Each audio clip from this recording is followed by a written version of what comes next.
Hey friends, I wanted to make this video so I can show you guys how I read market structure. That's easy for beginners to understand because I'm a beginner myself.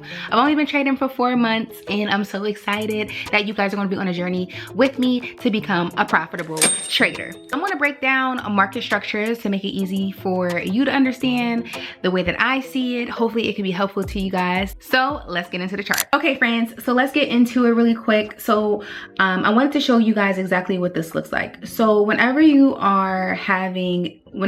an uptrend, I should say, you have higher highs and higher lows, right? And I'm pretty sure that you guys probably heard that 1,000,001 times. But basically what that means is that when you have a higher high, that's almost like you're going up the steps. You go up the steps, you go down just a tiny bit, and then you pass that previous step, right? And because since you passed that previous step, that's what makes it a higher high, because it's higher than the previous high. I hope this makes sense.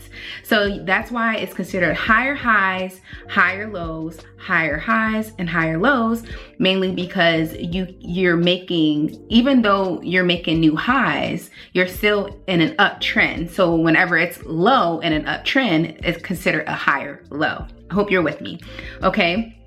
So this would be considered an uptrend, okay? And uptrends are also known as bullish. So you'll also hear people say, oh man, we were bullish today. That's what that means, that we were in an uptrend for that day.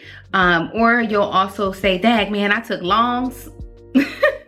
That's also what that means. It's because we are in an uptrend. Now, if we flip on the other side, if we are in what's considered a downtrend, right? If we're in a downtrend, then that means that we are making lower lows and lower highs because we are constantly going down the steps, okay? Now, you'll also hear people consider this to be a downtrend, or you'll hear them say bearish. That means that, again, that we are in a downward trend. Or you'll also say, man, I took shorts today. That's what that means. Okay, next thing you'll see is consolidation. Consolidation just basically means that the market is going sideways, that it's making equal highs and equal lows. So I would say equal highs. This would be considered an equal high. This would be considered an equal high. And so forth. You guys get the point, right? I don't have to go all the way across. You guys understand what I'm saying? And then this would be considered the equal low. Okay, so whenever you see that, that's considered what we call consolidation. Consolidation basically means that the market is taking orders during this time, right? Consider it like a pause where buyers as well as sellers are trying to figure out exactly who's in control. And then from there, that's when you'll see it break through that consolidation, because what it needs to do is take orders. It needs to psych out a lot of people. Think about it this way. This is why you never want to trade, never trade consolidation, mainly because this is where people are literally taking orders. They're getting either psyched out, wicked out, etc. And we actually need that in order for us to sweep liquidity to see exactly what direction the market wants to go, whether if that's up or down. So we have to have consolidation in order for us to be able to kind of take a pause, to build more orders, to either go up, to go down, or continue to go up or continue to go down. I hope this makes sense. But let's look at it on the actual chart. Usually whenever you are trying to look and see the full overall structure, it's better to look at the higher time frames.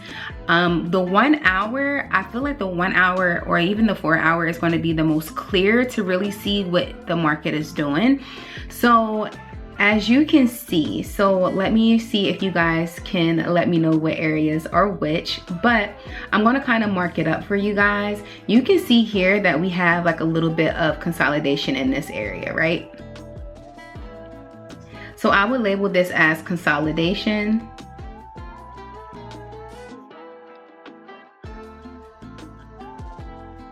Let's label that as consolidation. Let me make it, I don't know why it wants to be blue so bad. Why does it want to be blue so bad? All right, so let's look at this as this little area right here is consolidation. let's say that this area here is a downtrend.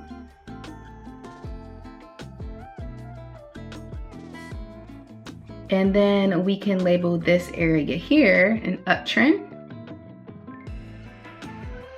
You'll start to actually see what's going on. And remember when I told you guys that you will always see pretty much a little bit of consolidation before you'll see an actual uptrend or a downtrend take place.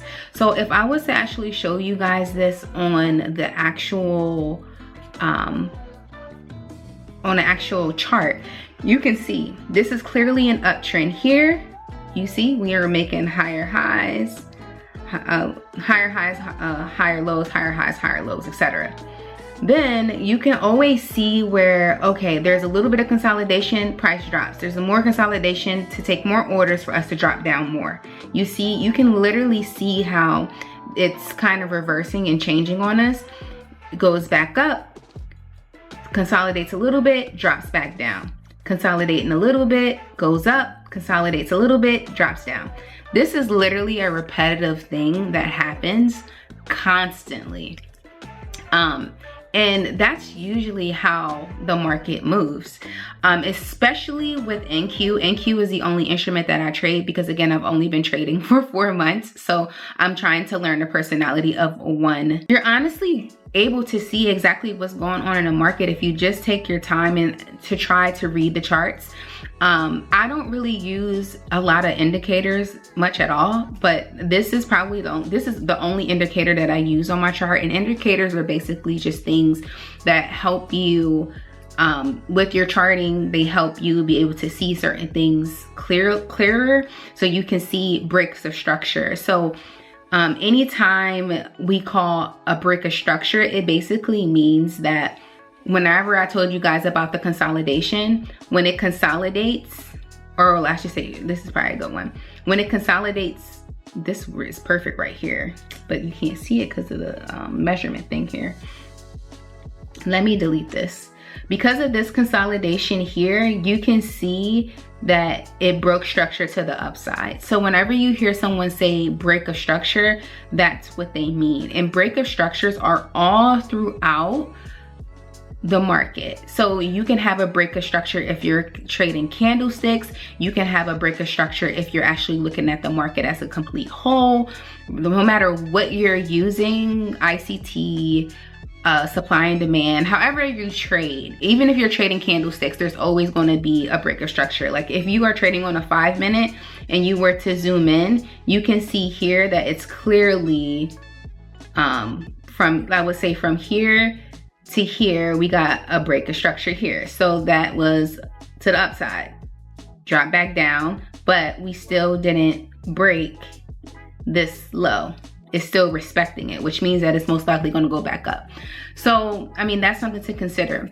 Whenever you're looking at your breaks of structure, if a candle closes outside your break of structure lines, then depending on how it closed, it's either going up or going down. But anyway, I hope you guys enjoyed this video on market structure. I try to keep it as simple as possible without adding so many things.